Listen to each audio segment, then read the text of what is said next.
Hare Krishna. We're starting in about 8 minutes.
Starting in 5 minutes.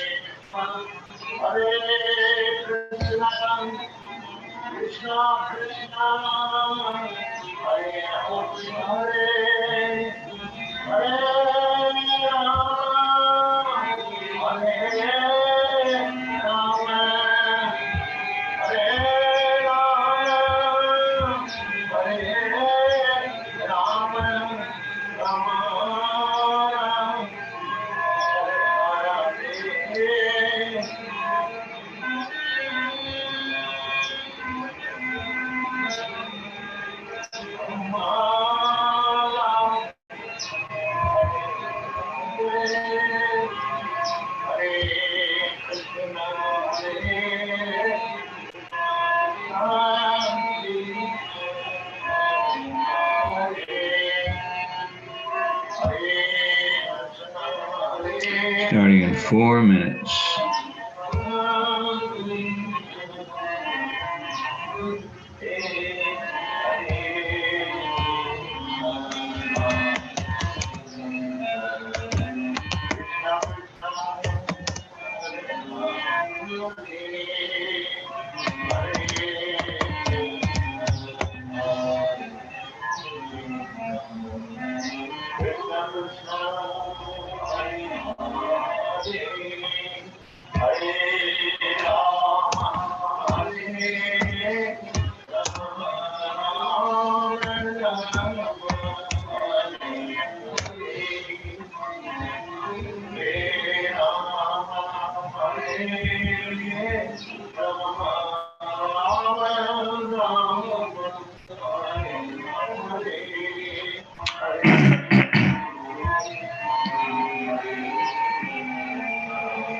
Starting in 3 minutes.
Jaya Radha Madhava Kunja Vihari Jaya Radha Madhava Kunja Vihari Gopi Jana Vallabha Girivaradhari Gopi Jana Vallabha Girivaradhari Jasodanandana Pradjana Ranjana Jasodanandana Pradjana Ranjana Jasodanandana Pradjana Ranjana Jasodanandana Pradjana Ranjana Jamuna Tira Vanachari Jamuna Tira Vanachari Jaya Radha Madhava Kunja Bihari Jaya Radha Madhava Kunja Bihari Gopi Jana Vallabha Girivaradhari Gopi Jana Vallabha Girivaradhari Jasodanandana Pradjana Ranjana, Kasodanandana, Pradjana Ranjana, Yamuna Tira, Vanachari, Jamuna Tira, Vanachari, Hare Krishna, Hare Krishna, Krishna Krishna, Hare Hare, Hare Rama, Hare Rama, Rama Rama, Hare Hare, Hare Krishna, Hare Krishna, Krishna Krishna, Hare Hare, Hare Rama, Hare Rama, Rama Rama, Hare Hare, Hare Krishna, Hare Krishna, Krishna Krishna, Hare Hare, Hare Rama, Hare Rama, Rama Rama, Hare Hare, Hare Krishna, Hare Krishna, Krishna Krishna, Hare Hare, Hare Rama, Hare Rama, Rama Rama, Hare Hare. Jaya Jaya Prabhupada, Prabhupada, Prabhupada, Jaya Prabhupada, Jaya Jaya Prabhupada, Prabhupada, Prabhupada, Jaya Prabhupada. Jai Om Vishnupad, Paramahamsa Parivadikacharya, Astatara Sata Shri Shrimad, His Divine Grace, Abhay Charana Aravinda Bhakti Vedanta Goswami Maharaj, Srila Prabhupada Ki Jai. Jai Om Vishnupad, Paramahamsa, Parivadikacharya, Astatara Sata Shri Shrimad, His Divine Grace, Srila Bhakti Siddhanta Saraswati Goswami Maharaj, Prabhupada Ki Jai. Shri Guru Parampara Ki Jai. Ananta Koti Vaishnava Vrinda Ki Jai. Namacharya Srila Hardas Thakur Ki Jai. ISKCON BBT founder Acharya His Divine Grace Srila Prabhupada Ki Jai. Sad Goswami Prabhu Ki Jai. Prem Sakaho Shri Krishna Chaitanya Prabhu Nityananda Shri Advaita Gadadhar Shri Vasari Gaura Bhaktivinoda Ki Jai. Shri Shri Radha Krishna Gopi Gopinath Shama Kunda Radha Kunda Giri Govardhan Ki Jai. Shri Vrindavan Mathura Dhama Ki Jai. Shri Navadvip Mayapur Dham Ki Jai. Shri Jagannath Puri Dham Ki Jai. Ganga Jamuna Mai Ki Jai. Tulasi Devi Maharani Ki Jai. Bhakti Devi Ki Jai. Samaveda Bhakta Vrinda Ki Jai. Shri Harinam Sankirtan Yagya Ki Jai. Transcendental Book Distribution Ki Jai. Transcendental Prasadam Distribution Ki Jai. Shri Shri Gaurnitai Ki Jai. Shri Jagannath Subhadran Baladev Ki Jai. Shri Shri Radha Giridhara Ki Jai. Srila Prabhupada Ki Jai. Grantaraj Srimad Bhagavad Gita Ki Jai. Gaur Premanandi Hari Hari Bo. All glories to the assembled devotees. Hare Krishna. All glories to the assembled devotees. Hare Krishna. All glories to the assembled devotees. All glories to Sri Guru and Sri Gauranga. All glories to Srila Prabhupada. Nama Om Vishnu Padaya. Krishna Pustaya Mutane. Srimate Bhaktivedanta Swami. Namaste Saraswati Deve. Gauravani Pracharne Nirvisesha Sunue. Paschatad Isatarne. Jai Shri Krishna Chaitanya. Prabhu Nityananda. Shri Advaita Gadadhar Shivasati Gaura Bhakta Vrinda Ki Jai. Hare Krishna, Krishna Krishna, Hare Hare, Hare Rama, Rama Rama, Hare Hare.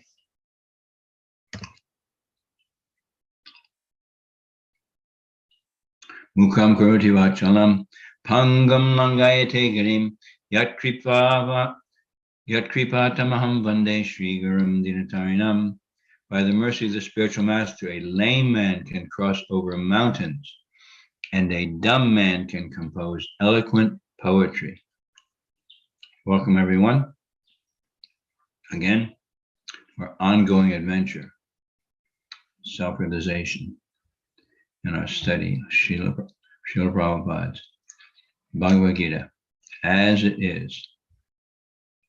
So let me know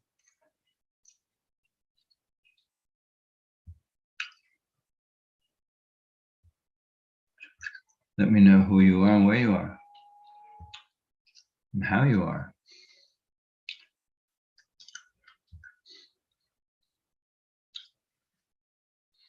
So, Bhagavad Gita as it is.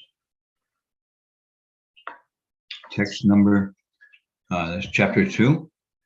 Contents of the Gita summarized. Text number 30. Please repeat after me the best you can, whether you have the access to the exact text or not. Just hear. Repeat after me. Dehi nityam avadyoyam dehe sarvasya bharata tasmat sarvani bhutani satvam shochitam arhasi. Please repeat after me. Amayatma Prabhu, Hare Krishna. Accept my humble obeisances. Glory to Prabhupada. Coming from Christchurch, eager to hear, learn, and especially apply. Thank you for your association, presence, and encouragement. Dehi, the owner of the material body. Please repeat after me. Nityam, eternally. Avadya, cannot be killed. I am this soul. Dehe, in the body. Sarvasya, of everyone. Bharata, O descendant of Bharata. Tasmat, therefore. Sarvani, all. Bhutani, living entities that are born.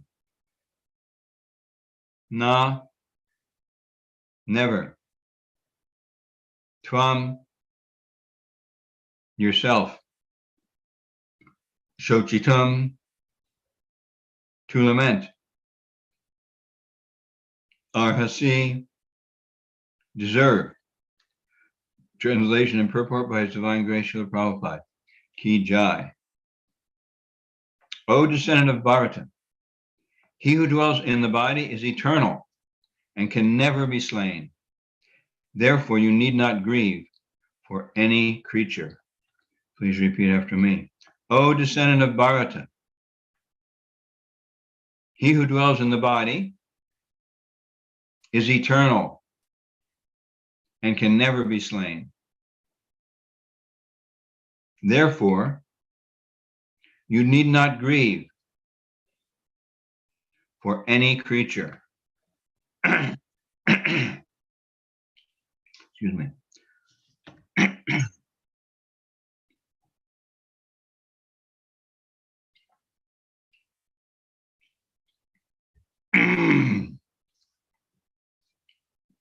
Report. The Lord now concludes the chapter of instruction on the immutable spirit soul. In describing the immortal soul in various ways, Lord Krishna establishes that the soul is immortal and the body is temporary. Therefore, Arjuna, as a Kshatriya, should not abandon his duty out of fear that his grandfather and teacher, Bhishma and Drona, will die in the battle. On the authority of Sri Krishna, one has to believe that there is a soul different from the material body. Not that there is no such thing as soul, or that living symptoms develop at a certain stage of material maturity, resulting from the interaction of chemicals. Though the soul is immortal, violence is not encouraged. But at the time of war, it is not discouraged when there is actual need for it. That need must be justified in terms of the sanction of the Lord and not capriciously.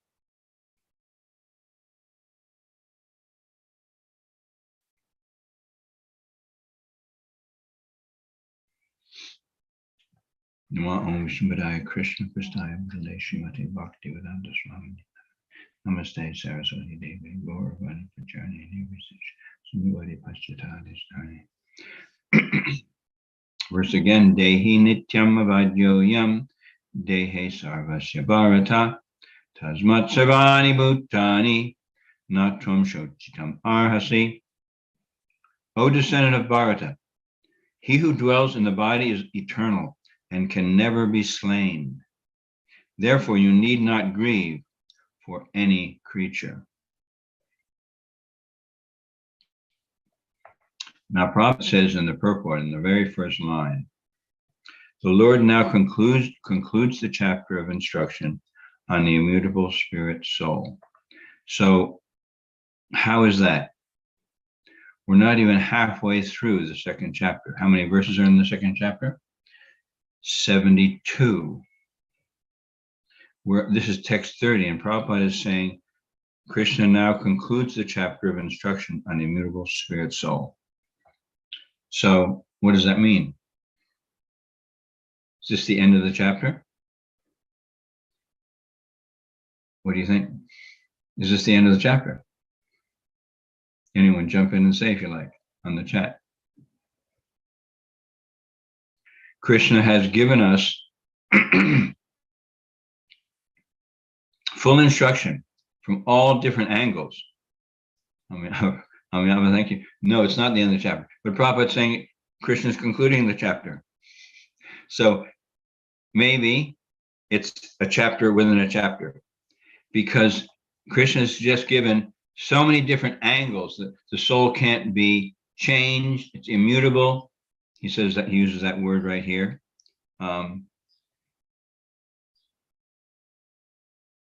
Concludes the chapter of instructions on the immutable. Can't be changed, can't be burned, can't be broken, can't be withered by the wind, can't be wet by water, cannot be moistened. It's eternal, it's unchanging, it's individual, it's eternally individual. So whole gamut of instructions about the qualities of the soul, what the soul is concluded here. So I would say it's almost like a chapter within a chapter. So yes, it concludes the chapter on that aspect, that area, specific qualities, description, effects, being of us, you and I, who we really are. And that's the A of the ABCs of spiritual life. And when we actually understand that, Krishna will go on to explain, actually, that's one of the first things he explains in the rest of the chapter too, because it's the whole Gita in one chapter. So this being the end of this part of the chapter, or this aspect of education, basic reality education, we could call what is supposed to be going on in the kindergartens, in the first levels. In America, we say first grade, second grade, third grade, is this. Every single individual, whatever their varna, whatever their propensity, whatever their social situation, or guna and karma, they should be taught this.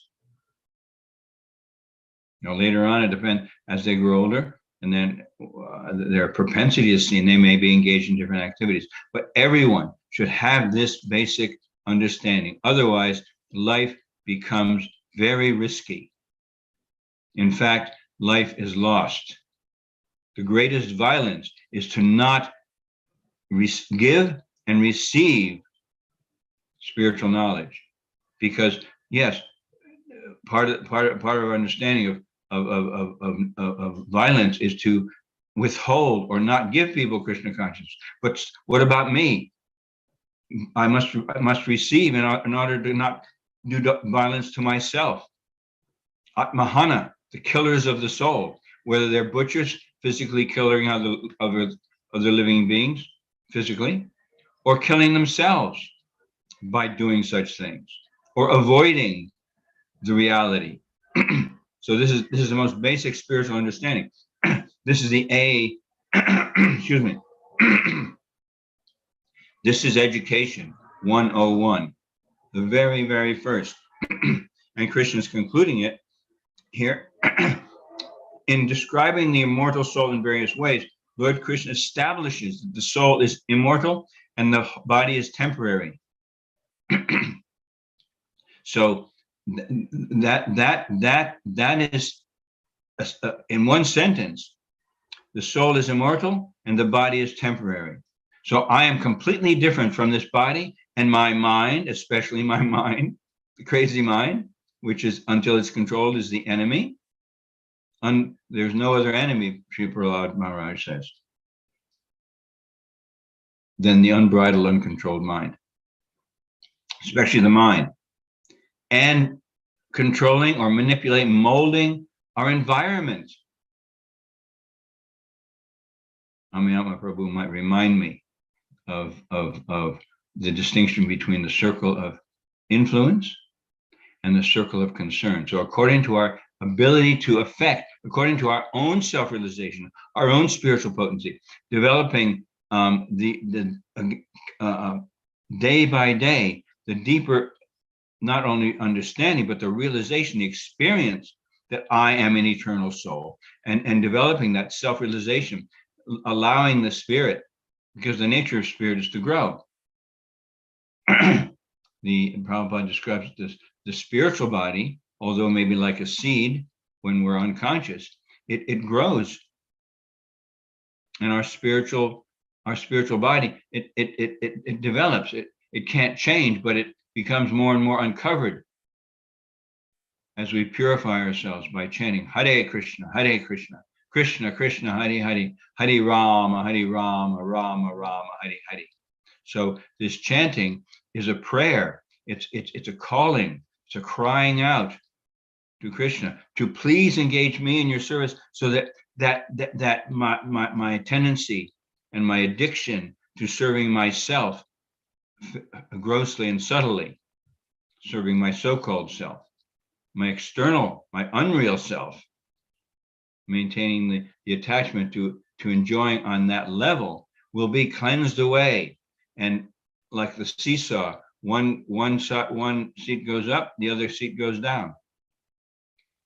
So as we increase param drisva, Prabhupada Krishna says, the embodied soul may be restricted from sense enjoyment. Even the taste remains, but by experiencing a higher taste, he is fixed in consciousness. So the more and more we become fixed, convinced, experiencing, realizing that the reality, that the soul is immortal, that I am immortal and my body is temporary. The body is from spiritual point of view, it doesn't even exist. It's like a dream. Of course, we don't deny it, saying that's false, but because it's Krishna's energy.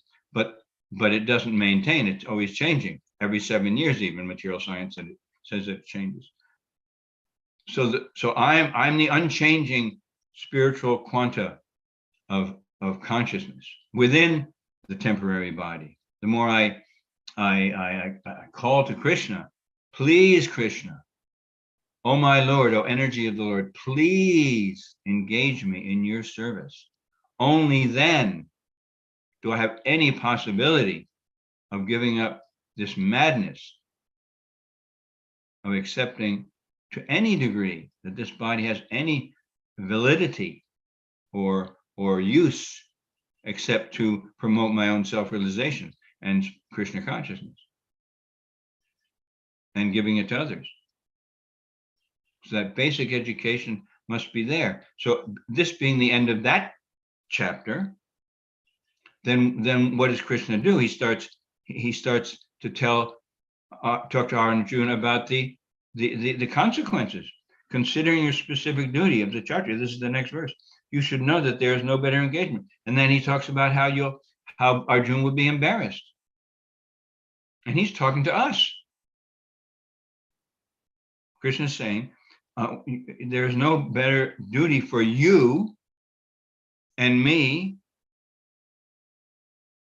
than fighting on religious principles, than acting, living, whether we're all fighting all the time.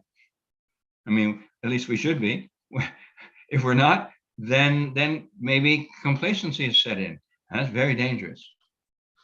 I'm very good at procrastinating and allowing myself to be complacent, especially when everything seems fine. But I'm learning to remind myself that whenever I think, consciously or unconsciously, that everything's fine, it's definitely not fine, because on the material platform, complacency, then it's dangerous. There's danger at every step. Padam yadvi padam natesham.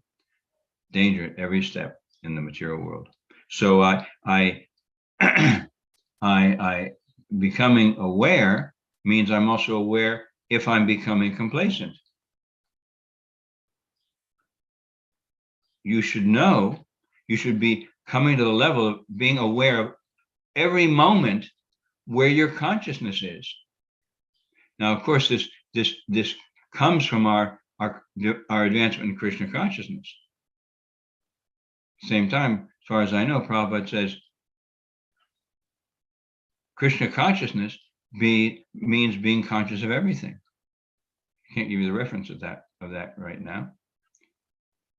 Being Krishna consciousness means being conscious of everything. And I'm stressing being conscious of our own consciousness. They talk about AI, artificial intelligence, but the so-called intelligence, that kind of synthetic, man-made, computerized, whatever intelligence, will never think, oh, I'm conscious. Like, who was it? Descartes said, I think, therefore I am.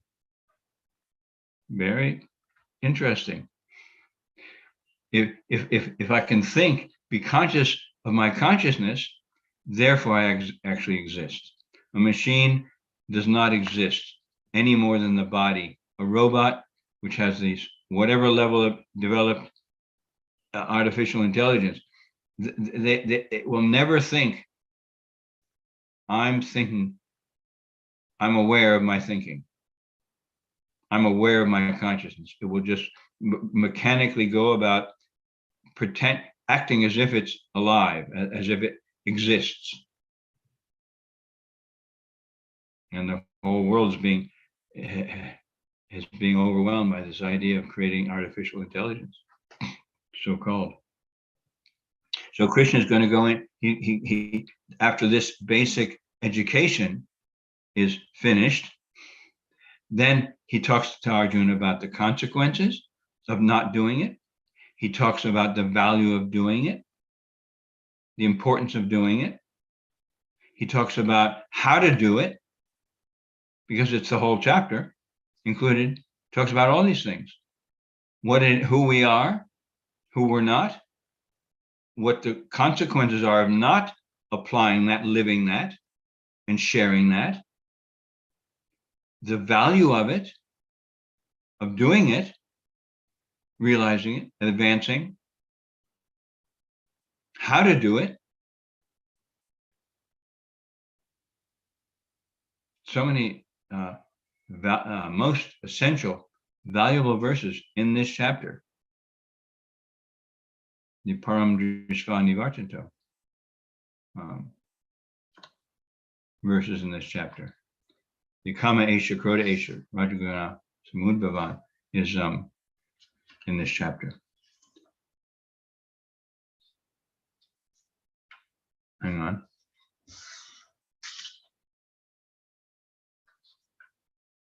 There's a different one. The Nehabhikrama Nashosti.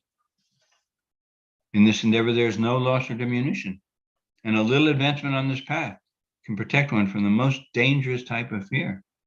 So Krishna is giving us specific instructions how to apply the process of self-realization and God realization in Krishna consciousness, Bhakti Yoga.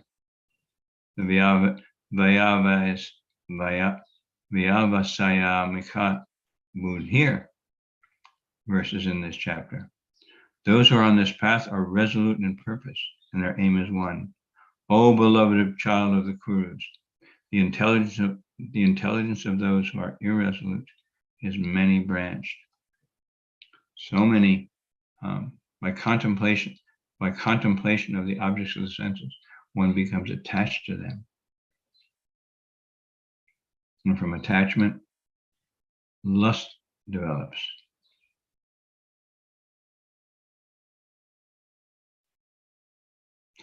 By contemplate, yes. And from lust, frustration and anger. And then loss of memory. When memory is lost, one falls down again into the material realm, into the material pool. So Krishna tells Arjuna how to do it. And then he describes the ultimate result.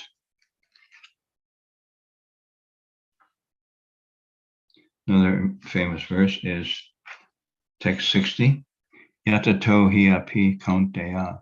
The senses are so strong and impetuous, Arjuna, that they forcibly carry away the mind of a man of discrimination who is endeavoring to control them. So even one who's trying to control the senses and the mind of the senses, will be dragged away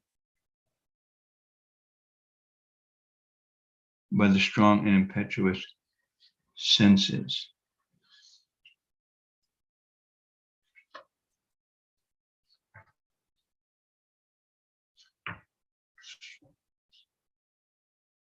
And the next after that, one who restrains his senses and fixes his consciousness upon me is known as a man of steady intelligence.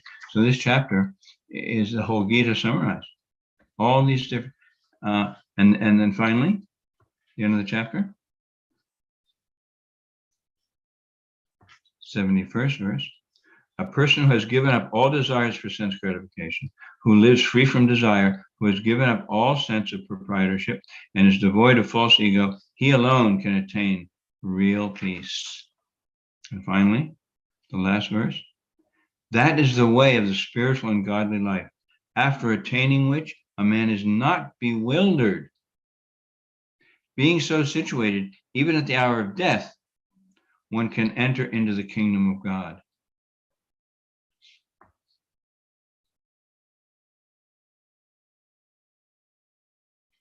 So this purport, it's also summarizing. So right as soon as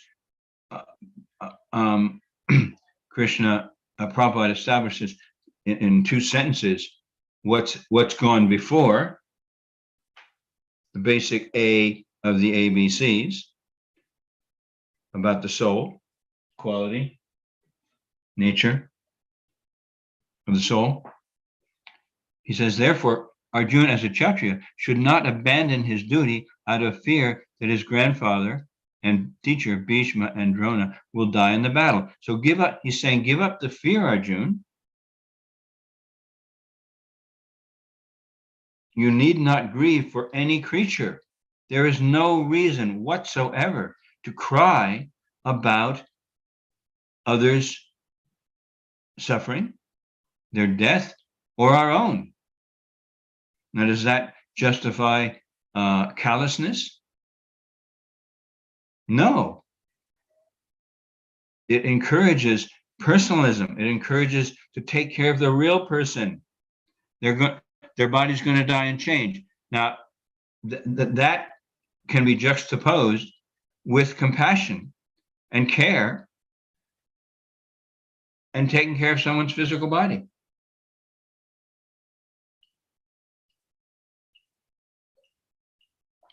Just at the moment, you probably know that Jai Shila Prabhu is indisposed. Maybe he's better now, but during our Vyasa Puja celebration in Mirwai, last Saturday. On one moment, he was on his chair, offering very nice words and homage and appreciation, glorification, Prabhupada. And the next moment, he was on his back on the floor. I think it's sciatica. And he's been incapacitated. I don't know if he can move without being struck with terrible pain. Maybe, I mean, it was like that. Maybe he's better now. He's been getting some treatment. But Mother Vimala is just, she's been full-time caregiver because he could hardly do anything. So being self-realized and not grieving about someone's physical condition doesn't mean we don't take care of them, the physical condition. We serve them according to their position and their need. I mean, children, for example, who are more or less helpless according to their level of development and age and maturity, and old people, and cows, they're meant to be protected by human society in Varnashram. So it's easy to be to say to be callous on the basis of Bhagavad Gita, to be harsh, to be insensitive, to be uncaring. That is not the message of Bhagavad Gita. In fact, it's the opposite, because Bhagavad Gita clearly establishes right in that first chapter of the second chapter, that the soul is individual. It's an eternal person, and it has because Prabhupada doesn't call it it. He says he is eternal and can never be slain. It's interesting how Prabhupada he doesn't use it for the soul. He uses he, the personal pronoun. So if one really understands the first A of the ABCs, he or she will never be callous. In fact, he or she will become more caring, more sensitive spiritually. Now, obviously, we have to avoid the material compassion, the material sensitivity, sentimental, based on sentiment. That's another discussion, and it's important, because Krishna condemns. Prabhupada says that material compassion, that is for the body or the external coverings of the soul, is due to ignorance. Arjuna was acting as if in ignorance. He's worried about his grandfather and teacher and relatives and associates and friends and cousins, etc., cousin brothers, will be killed. And Krishna is saying, you don't need to worry about that. You need not grieve for any creature. Why are you worrying about this, Arjuna? You're wasting your time. Wake up, understand what is important. Krishna is saying that to us, and Prabhupada is saying that to us. So Krishna is not, Prabhupada is indicating where Krishna is going after this basic first chapter within the second chapter.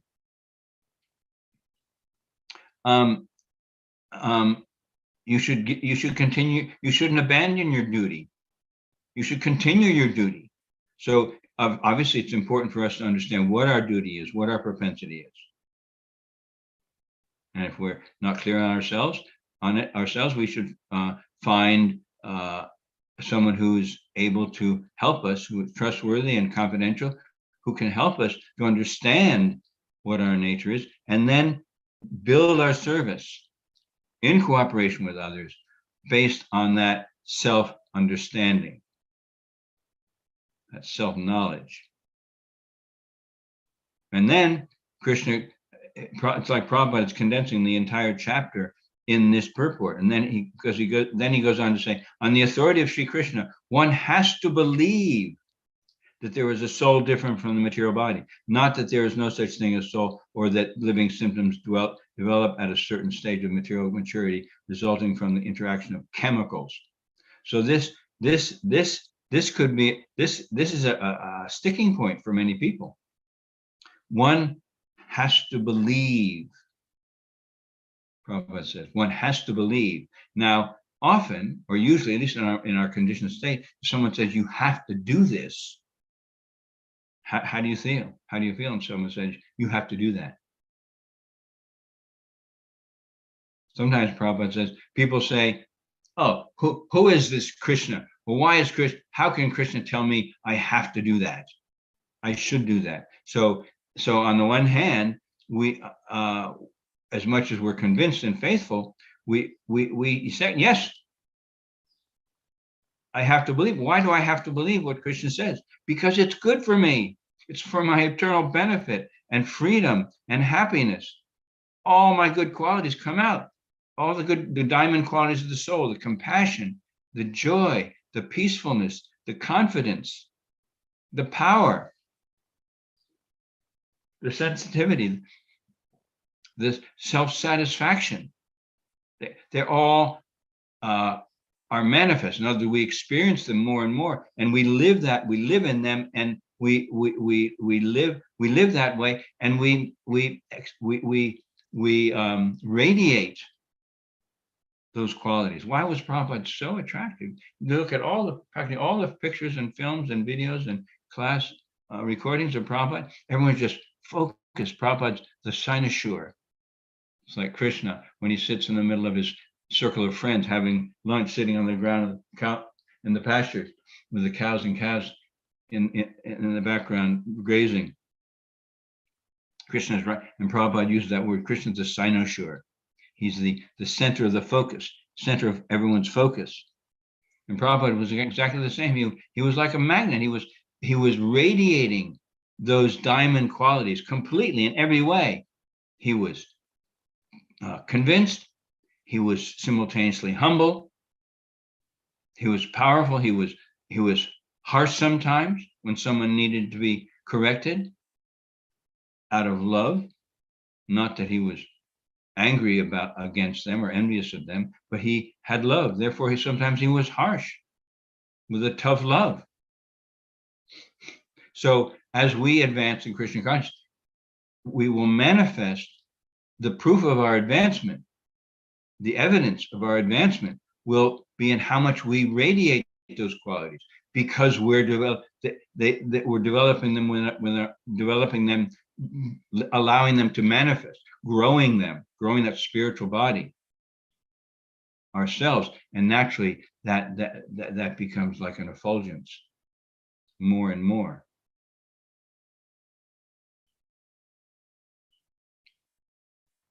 And that's why we accept that we should believe. At the same time, from the material, the conditioned point of view, the mundane atheist or cynical or atheistic, envious point of view, why should I accept? Why should I accept? So it seems like a contradiction that on the one hand, and then you have the other side, because right at the end of the Bhagavad Gita, was it 1865? Krishna says to Arjuna, now I've explained the whole thing to you. And that's what Prabhupada is summarizing here. Krishna has explained the basic science of the reality of who we are and how we are in terms of spiritual souls within the body and mind. I've explained this all to you, Arjuna. And then what does he say? You do what you want to do. So here, some places we hear, and Krishna, and then in the same chapter, was it the next verse?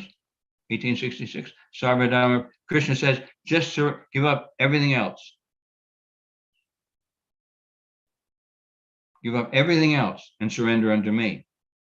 So similar, it seems like a contradiction. Right next to each other, the Krishna says, Arjuna, you do what you want to do, and you just believe. That's why I've titled this discussion today, just accept Krishna within your heart. Someone may get some so-called Christian thoughts around that. because people say, yes, just accept Lord Jesus in your heart. So that may be blind acceptance. And Prabhupada says we reject that in the purport to 434, Tadvidi Pranipatina. Just try to learn the truth by approaching a spiritual master. Inquire from him submissively and render service unto him. The self-realized soul can impart knowledge unto you because he has seen the truth. So Prabhupada says in that purport that blind following and foolish inquiries are rejected. So he doesn't say it, but conversely, blind rejection should also not be accepted. That's another discussion. So Krishna says, it's not that just blindly accept Krishna in my heart. No, Prabhupada and Krishna and Prabhupada have given us all the foundation for fully accepting and believing. One has to believe that there is a soul different from the material body on the authority of Sri Krishna. So the authority of Krishna, Sri Krishna, is very real. And it's important that we taste it, we experience it, we feel it in our being, in our life. What does the authority of Krishna mean? His supreme care, love, maintenance of, support, encouragement. Nityo Nityanam, Chaitanas Chaitananam. There of many eternals, there is one eternal who is maintaining all the rest. So what is that maintenance? Just making sure we have food? No, he does that. But why does he do that? He cares about us. He loves us. He supports us in every way, especially in our self-realization. And therefore, the Vedas, the essence of which is Bhagavad Gita, is essential to understand how Krishna is maintaining us. Not just physically. He says that's not important. Still, he takes care of it. So Krishna, he's telling us, on the one hand, to give up everything else and surrender unto him, to believe in him, to believe that we are eternal. But that's not blind, neither is that limited. But it's based on the education, the training, the experience, bringing the gyan of this, the qualities of the soul. I'm eternal. Okay. Prabhupada says, yes, understanding that is essential, but it's not enough. One has to apply it, as Amitabha Prabhu, you said. You're eager to hear, learn, and especially apply, because that's where we get the experience. Rajavidya Rajaguyam Pavitram Idam Uttamam. This knowledge is the king of knowledge. This education is the king of knowledge. It is the perfection of religion because it gives direct perception of the self by realization, direct perception of the self, direct experience, experience by realization. And that's probably the main difference between Krishna consciousness when it's practiced seriously and sincerely, progressively, is different from any other religion, so-called religion, because people have the philosophy, the theory, the shoulds. Oh, just accept Lord Jesus in your heart, or just accept Krishna in your heart, for that matter. But they don't. They take it externally without surrendering, giving up the obstacles, the anarthas, by which we justify not surrendering to Krishna. And anarthas is something that's unwanted, but it's there because we want it. Anarthas can't be there unless we want them. Anarthas are things that we're attached to. And for most of us, at least for me, to give up the things I know are are standing in my way are things that that I want there. I may say, oh, I'm full of anarthas. All right, so why are they there? It's almost like, oh, I can blame my anarthas for my lack of Krishna consciousness, or my discouragement, or my doing so many things which are not service to Krishna, because I have these anarthas. All right, well, how about taking responsibility that they're actually understanding that they're there because you and I want them there. They're not part of our eternal soul. The things that I'm maintaining so that I don't have to, so that I can avoid surrendering. Let's take responsibility. Prabhupada says human life is a life of responsibility. So Prabhupada is saying one has to believe. So we have this apparent contradiction of you just believe and do it yourself, or choose. You have to believe and you can choose. That seems like a contradiction, but in fact, the facts are true. And yes, we have a choice, but until, as much as we accept and believe the truth based on the authority of Krishna's words, which can never be wrong, can never be questioned, except from the material point of view, they can be challenged. Based on the authority of Krishna, we should believe. We just have to believe, but that belief is based on our choice to realize that truth. If I just believe blindly without struggling to understand, Prabhupada says, just try to understand. Just try to understand. Even if we can't understand very much, Krishna sees our endeavor and he uncovers our spiritual intelligence and our eagerness to apply that reality. And Prabhupada does say in the introduction to Bhagavad Gita that even if one accepts theoretically that Krishna is the Supreme Personality of Godhead, one advances in Krishna consciousness. So that may be there, but at the same time, just like walking, when the left foot is solid, then the right foot gets lifted and put ahead. Next step. And when that right foot is solid, the left foot continues. Otherwise, we fall on our face. So it has to be progressive. Now, the beginning of Krishna consciousness is a doshraddha. We have a little bit of faith. And Prabhupada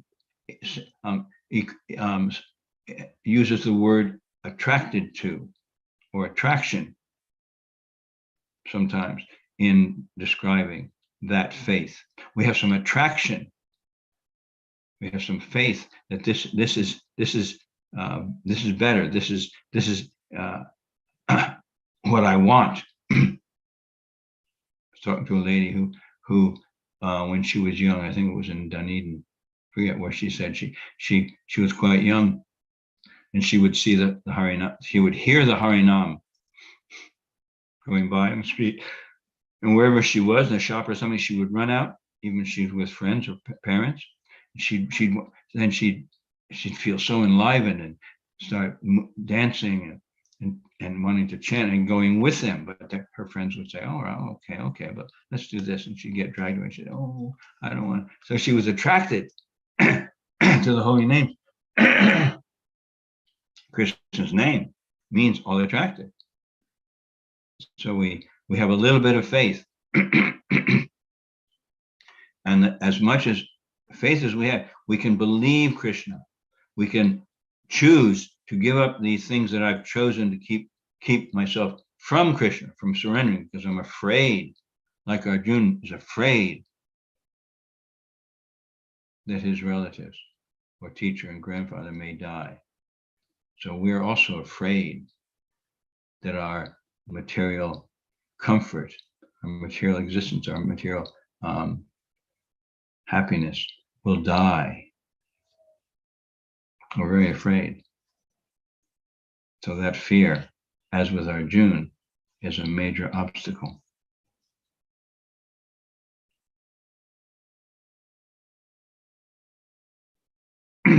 So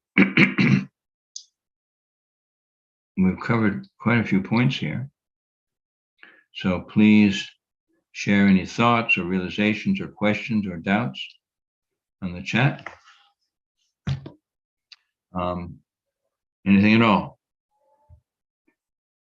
There's always much more to talk about, but maybe if you have some chats, some thoughts or realizations or doubts or questions, please give me some feedback, if nothing else.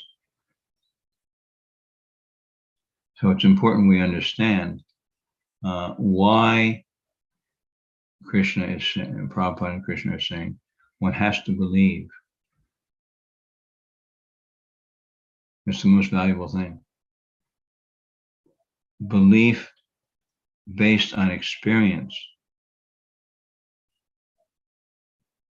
Real faith is based on experience, realization of the truth of God, of Krishna.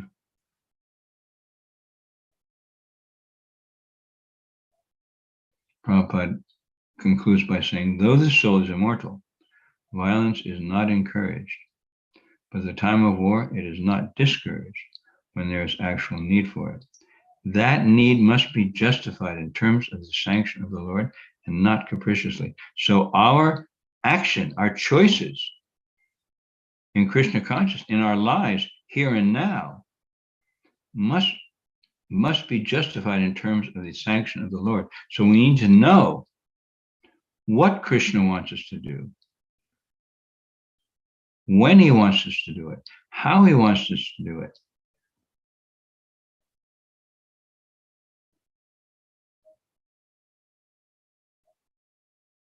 So whether it's killing someone else, Arjuna, Krishna is telling Arjuna, you should kill. Arjuna is not capriciously. He was capriciously rejecting to kill based on fear. And when he comes to the, as even in this chapter, the conclusion, as I read before, the conclusion is clear. The result of believing in Krishna based on realization. That is the way of the spiritual and godly life, after attaining which a man is not bewildered. There is no question about what to do, when to do it, how to do it. That's why we must believe, because life becomes clear and easy by doing the austerity of giving up our anarthas, those things which we are afraid of giving up, because we might die. We might not be happy. We might not be satisfied. Being so situated, even at the hour of death, one can enter into the kingdom of God. Perfection, complete freedom, complete liberation, and personal, direct, individual exchange of relationship with the Supreme Personality of Godhead and his eternal associates. That's why we should believe. That's why we have to believe. If we actually want real happiness, real freedom, real complete fulfillment, along with compassion for ourselves and for others. What do we want? What do you want? What do you want? What do you really want? Therefore, we offer our respectful obeisances unto all the Vaishnava devotees of the Lord, who are just like desire trees and can fulfill the desires of everyone. All desires become fulfilled, satisfied in progressive Krishna consciousness. Everything we do must be justified in terms of the sanction of the Lord, not capriciously. So that is a lifelong training, a lifelong learning how to give up our capricious, whimsical, independent mentality and determining what to do, what not to do, when to do it, when not to do it, and how to do it. The demoniac part of ourselves, as Krishna describes later in Bhagavad Gita, divine and demoniac natures, the demons, they do not know what to do and what not to do. Yet a devotee knows what to do and what not to do it. That's very attractive, and life becomes very wonderful when we're in that consciousness. And you've all surely had some experience of that, if you're not having it all the time. We'll finish up now. Thank you very much for your attention and your presence and your association. And we still have a minute or two for any comments or questions.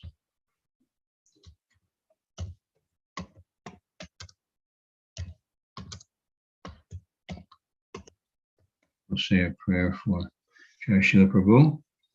He will recover quickly and fully. He hasn't already. We had a wonderful experience. I hope and expect that you all had wonderful Janmashtami, Krishna's birthday celebration experience, and the celebration of the most blessed event the next day, Vyasa Puja day, of our most beloved founder, Acharya, friend, savior, and guide, Srila Prabhupada. Hare Krishna. All glories to Sri Guru and Sri Gauranga. All glories to Srila Prabhupada. Hare Krishna.